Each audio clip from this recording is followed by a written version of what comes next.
अरे भाई शुक्र रेखा में देखेंगे तो ऐसे बहुत सी झाड़ियां दिखाई पड़ती है।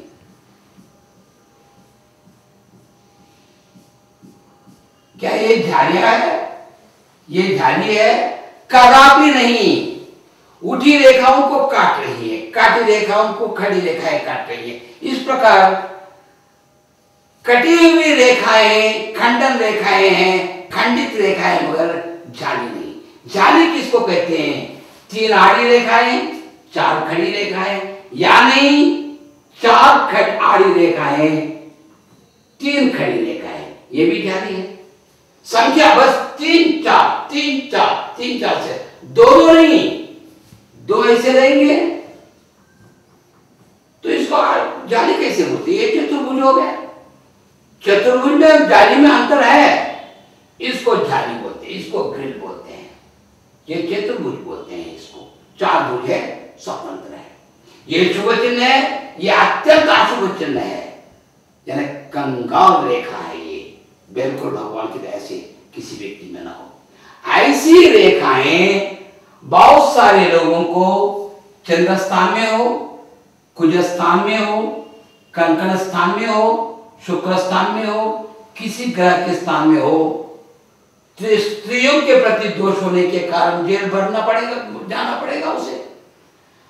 कोई न कोई मानसिक स्थिति अच्छी न रहने के कारण, किसी पर हमला करने के कारण या किसी को हानि पहुंचाने के कारण वो जेल जाएगा, या कोर्ट में न्याय सुनाने के बाद अगर कुछ रेखा स्थान पर हो, कुछ ग्रह पर हो, तो जेल जाना ही पड़ेगा। कोई न कोई भगवान की हानि कर, भगवान की मूर्तियों को चुराकर या कुछ न कुछ गुरु संबंधी दोषों को करके न्याय में न्यायाधीश भी क्यों न हो जाए, न्यायाधिपति भी क्यों न हो जाए, न्यायवादी भी क्यों न हो जाए, और बड़ी सी बड़ी गलती करती है तो उस दंड को प्राप्त करना ही पड़ेगा। अच्छे ग्रह में जो शुभ ग्रह है, शुभ ग्रह में ऐसी जालियां दिखाई नहीं पड़ती हैं। फिर भी शांति के साथ रेखाओं को देखकर ही फल बोलना। बोलते भी है तो अभय भाषा में, शास्त्र बताने वालों के लिए बता रहा हूं, स्वयं हाथों को देखकर घबराने की कोई जरूरत नहीं। जब तक पारंगतता नहीं आ जाती, जब तक पारंगत नहीं होंगे, जब तक रेखाओं के निष्णात नहीं बनेंगे, तब तक ऐसी रेखाओं के बारे में कथन करना, कहना बिल्कुल ठीक नहीं है। काफी दृष्टि रखने की, काफी अवगहन की आवश्यकता है। बिना अवगहन के, बिना अनुभव के, बिना सोचे, बिना विचारे, जैसे चाहे, जैसा मुंह बोले वैसे बोल देंगे तो हानि उनको नहीं, आपको होगी। तो ऐसे प्रवचन कभी नहीं करना चाहिए। शांति के साथ देखिए, 4 के बजाय अगर 5 लंबी रेखाएं हो जाए तो जाली कैसे हो सकती है? वो तो ऊर्ध्व रेखाओं का खंडन रेखाएं वो। तो इस प्रकार रेखाओं की गणना कीजिए। आड़ी रेखाएं कितनी है, खड़ी रेखाएं कितनी है। अरे शुक्र ग्रह में तो काफी परेशान हो जाते हैं, कभी कभी 3 4 अपने आप में काटे रहते हैं। बहुत सारे हैं, वो जाली रेखा नहीं, वो आंदोलन रेखा है, टेंशन रेखा है। इसके अतिरिक्त जो कविताएं लिखते हैं ना, कविता का अर्थ क्या होता है? कल्पना विशेष तत्व ही कविता। एक वस्तु अब कान है, यह सहज है, इसको अगर एक कानी पहनाएंगे तो अलंकार हो गया। कल्पना करेंगे हम तो कल्पना विशेष है, उसमें विशेषता क्या है? कल्पना। वैसे तत्व होने वाली हर प्रकार की रचना कविता कहलाई जाती है। कविता नहीं करनी चाहिए, शास्त्र के आधार पर बताना चाहिए कि ये रेखा बुरी है और ये रेखा अच्छी है। वैसे अशुभ रेखाओं में गुणक चिन्ह 1, यव चिन्ह 1 और ग्रिल यानी जाली रेखा है। इसके अतिरिक्त तिल के लिए एक पृथक, एक अमुक शास्त्र ही है। बंधु, अब बताया ये सव्य चक्र, अपसव्य चक्र, सव्य शंख, अपसव्य शंख, ये शिफ रेखाएं कहते हैं। ऐसी जो रेखाएं होते हैं शिफ रेखाएं कहते हैं, एक साथ कहते हैं। न इसके लिए वाम पक्ष है, न दक्षिणावर्त होते हैं, न वामावर्त होते हैं, इसके लिए कुछ कहते हैं, इन सभी को मिलाकर वैसी रेखाएं हमें दिखाई पड़ती, जिनको हम शीर्ष रेखाएं कहते हैं। ये भी अंगुलियों में अंगुलियों के प्रथम पर्व में चक्र और शंख, और उसके दूसरे और तीसरे पर्व में शीर्ष रेखाएं, कुछ चंद्र शुक्र भाग में शीर्ष रेखाएं, और इन ग्रहों के बीच नालिका रेखाएं, नालिका रेखाएं हो, शंख रेखाएं हो, चक्र रेखाएं हो, और कोई भी शीर्ष रेखाएं क्यों न हो, और न कोई अन्य रेखाएं भी क्यों न हो, ये सूक्ष्म रेखाएं जितनी भी है वे क्या होते हैं? वर्षा के ऋतु में नदी आ गई, बह गई, धूप का आकार आ गया, पानी सूख गया, पिछले प्रवाह के निशान जिस प्रकार रेत पर पड़ते हैं वैसे चिन्ह ही रक्त प्रवाह के चिन्ह बहुत सूक्ष्म रूप से, बहुत सुकुमार रूप से प्रकटित अप्रकटित स्वरूपों में नालिकाओं के रेखाएं के नाम से यत्र तत्र सर्वत्र हथेली भर फैली हुई रेखाएं हैं नालिका रेखाएं। नालिकाओं के रेखा आधार पर जन्म तिथियां, जन्म ग्रह, रेखाओं की उन्नति, उदीयमान रेखाएं, ऐसे विषयों को हम जान सकते हैं। अब इसके अतिरिक्त और एक देखेंगे, ग्रह के चिन्ह भी होते हैं। ये देखिएगा, अब ये देखेंगे हम, ग्रह के नाना प्रकार के चिन्ह होते हैं। कभी कभी ग्रह को नहीं बताते हैं, केवल ग्रह चिन्ह को बताते हैं। जैसे कि रविन्द्रनाथ टैगोर का रेखाओं के साथ मैंने एक चित्र बनाया और आपको बताया कि रेखाओं के संगम से एक चित्र बन जाता है।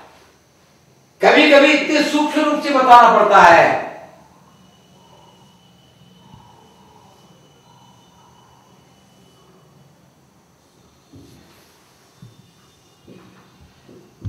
अब कुछ नहीं, इतना देखे तो अरे ये तो ऐनक है, हर एक को ऐनक होते हैं ना, मगर ऐसे ऐनक ऐसा कोई आकर गांधी का चित्र हमें मालूम पड़ा, यानी मामूली सूचना मिलती है। वैसे ही ग्रहों के भी चिन्ह हैं, उन चिन्हों के बारे में मैं आपको थोड़ा स्पष्ट करूंगा आपको। अब ये चिन्ह है, अच्छी तरह से देखिए मित्रों, ये चिन्ह, अगर ऐसा चिन्ह हमें दिखाई पड़े, प्राचीन काल में इस चिन्ह को कुछ स्वस्तिक बोलते थे, यानी ऐसी रेखा को स्वस्तिक बोलते थे प्राचीन काल के शास्त्रज्ञ। अब ये इसको हम स्वस्तिक बोलते हैं, मगर इतना सुंदर चित्र नहीं रहता।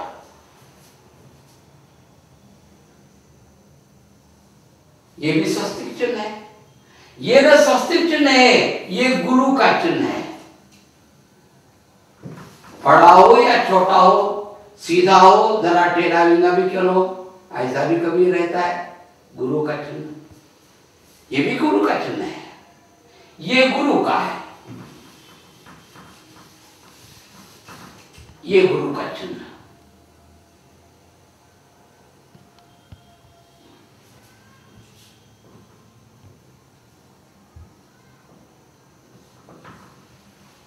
अब देखिए दूसरा ग्रह है शनि। शनि का चिन्ह ऐसा रहता है, ये शनि का चिन्ह है। अब सूर्य का वलय जैसा गोल, कभी ऐसा गोल होकर वृत्त होकर बीच में बिंदी जैसी भी रहती है, इसको भी सूर्य चिन्ह कहते हैं।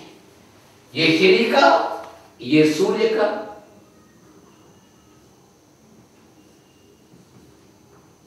अब रहा चौथा ग्रह बुध। बुध का चिन्ह देखिएगा, एक वलय इस वलय को लगकर एक लंबी रेखा, इसको काटती हुई एक आड़ी रेखा, बीच में न रहना, एकदम 50% में रहेगा तो ऐसा नहीं, थोड़ा ऊपर 60% तक ऊपर या 70% तक ऊपर जाइए। ये इतना ही, इस वलय पर अर्ध वलय भी एक चांद का चिन्ह भी बनाइएगा, लगकर रहना। यह है बुध का चिन्ह।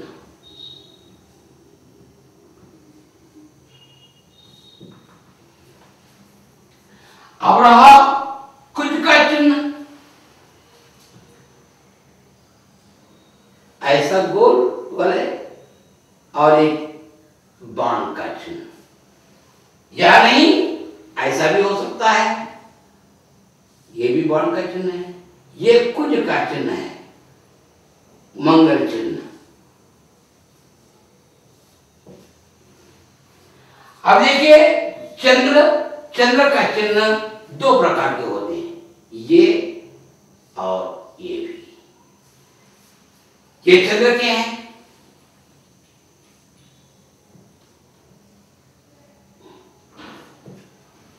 अब रहा शुक्र, बुध जैसा ही रहता, वलय लंबी रेखा 60 या 70% ऊपर एक आड़ी रेखा, ऊपर चांद नहीं रहता।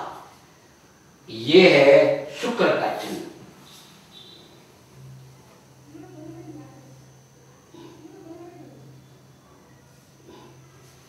और छाया ग्रह, उनके लिए भी चिन्ह है, सांप का सिर और केतु का दुमकल। ये निशान दिखाई नहीं पड़ते। ऐसे निशान कभी कभी जरा अंतर से, जरा थोड़ा बहुत फर्क लेकर इन ग्रहों में कभी कभी दिखाई पड़ते हैं। गुरु ग्रह में अगर ऐसा एक निशान बन गया, समझिए गुरु स्थान में गुरु, वो स्वयं ही गुरु क्षेत्र है, गुरु में गुरु का चिन्ह है, यानी गुरु के कारक द्विगुणित रूप से सफल देते हैं, सत्फल देते हैं। अगर ये चिन्ह शनि स्थान में हो, गुरु और शनि में मित्रता है, समान ग्रह है, यहां भी एक शुभ ग्रह है, यहां इसका भी मित्र ग्रह है। अगर समझो कि सूर्य स्थान में अगर ऐसी एक रेखा दिखाई पड़े शुक्र का, शुक्र या शनि का चिन्ह, हर एक व्यक्ति में ऐसे चिन्ह दिखाई नहीं पड़ते हैं। 1000 हाथों को देखे तो एक हाथ में दिखाई पड़ा तो बहुत अच्छा है। तो ऐसी रेखा अगर सूर्य में दिखाई पड़े, शुक्र में और सूर्य में बनता नहीं है, ये दोनों शत्रु ग्रह है। ये चिन्ह सूर्य के लिए नष्ट करते हैं। अगर यहां पर सूर्य का चिन्ह बना हो तो भी नष्ट है, शत्रु ग्रह है। अगर शनि के स्थान पर ही सूर्य का चिन्ह बना हो तो भी नष्टदायक है, क्योंकि शनि और सूर्य के बीच बनता नहीं, शत्रु ग्रह है वे। इस प्रकार शत्रु मित्र ग्रहों के संबंधों को तीनों प्रकार के होते, मित्र ग्रह, समान ग्रह, शत्रु ग्रह। इन ग्रह मैत्री को जानकर, उनकी मित्रता को जानकर, ये चिन्ह जहां जहां दिखाई पड़ते हैं, क्या लाभप्रद है, नष्टप्रद है, लाभान्वित है, नष्टान्वित है, दुष्ट रेखा है, सुष्ट रेखा है, इस प्रकार का कथन करना चाहिए। ये ग्रहों के चिन्हों के बारे में। अब देखिएगा, प्राचीन हमारे चिन्ह भी है, हम पाश्चात्य लोग उसे स्वीकार नहीं कहते हैं, वे कहते हैं कि कल्पित चिन्ह है ये, दीवार पर पानी डालने से जैसे चिन्ह बनते हैं वैसे चिन्ह बनते हैं। खैर माने न माने, हमारा शास्त्र हमारा ही शास्त्र है, हमारी भारतीयता ही है। चाहे पाश्चात्य और पाश्चात्यों का प्रभाव हम पर कितना ही है, हम उनके काफी ऋणी हैं। सिर झुक कर हम उनको प्रणाम करते हैं कि प्राचीन छोटे से शास्त्र को भौतिक रूप से विस्तार रूप से बनाए, अनेक प्रकार के सद्गुण संलक्षण काफी कथोपकथन उसके बारे में किया, ऋणी हैं। साथ ही साथ पाश्चात्य शास्त्रों में भारतीयता की कमी दिखाई पड़ती है। जब हम अपने शास्त्रों की रचना करते हैं, प्रणयन करते हैं, क्यों भारतीयता का लोप हो जाए, भारतीयता को भी भरिएगा, भारतीय चिन्हों को नकार नहीं करेंगे, वैसे रेखाएं दिखाई पड़ना ही कम। कहीं कहीं रेखाओं का संगम बनाकर कल्पनाश के कमल चिन्ह कहना, कुंभ चिन्ह कहना, चक्र चिन्ह कहना, रथ चिन्ह कहना, तराजू चिन्ह कहना, कंकण चिन्ह कहना, वलय चिन्ह कहना, ये ठीक नहीं है। हम क्या बोलते हैं, गुणक को ही कभी कभी वे गुरु मानते हैं, इसको शुभ चिन्ह कहते हैं कि बात कभी कभी कुछ लोग। ये वलय मैंने रुद्र बताया, ये प्राचीन काल के कंकण रेखा कहते थे। अब ये रेखाओं को हम तराजू रेखा कहते थे प्राचीन काल में। ये दोनों अधो रेखाएं, ये आड़ी रेखा है, इन दोनों को मिलाएंगे तो तराजू रेखा। तराजू का फल रहता है क्या, नहीं, सी बात नहीं। इसीलिए कहा गया कि कल्पित रेखा है, कल्पित चिन्ह है। कल्पित चिन्हों का फल होकर भी न होने के बराबर है। इसलिए यद्यपि हम पाश्चात्य देशों के ऋणी हैं, उनके शास्त्रों के, भारतीयता को हम स्वीकार करेंगे, हमारा ही शास्त्र है, उनका जन्मस्थान हो, हमारा ही देश है। वैसे बड़े बड़े शास्त्रों की जननी तो भारत माँ है, भारत माँ को कैसे भूल सकते हैं कोई। भारतीय का आत्मा की रक्षा करते हुए उन शास्त्रों के भी कभी कभी इक्के दुक्के चिन्ह दिखाई पड़े तो अच्छे फल सुनाइएगा, उनका भाग्य अच्छा विकसित रूप में रहेगा, उनका प्रारब्ध अच्छा है, समझे। इस प्रकार एक नहीं, दो नहीं, मैं बहुत कम चिन्हों के बारे में मैंने बताया, अभी बहुत सारे चिन्ह हैं। ये सभी चिन्ह एक हाथ में कभी नहीं दिखाई पड़ते। एक ही हाथ में गुणक चिन्ह, नक्षत्र चिन्ह, त्रिभुज, चतुर्भुज, क्या है वो, हाथ है वो कोई जाल है, नहीं, ऐसी बात नहीं। इक्के दुक्की रेखाएं शुभ चिन्ह दिखाई पड़े, समझो कि तुम्हारे प्रारब्ध में बहुत बड़ा लाभ होने वाला है। फूलमाला में बड़े फूलों की जो शोभा होती है, वैसे शोभा प्रदाता है ये चिन्ह। इसके बारे में दृष्टि रखिए, ये चिन्ह भाव है।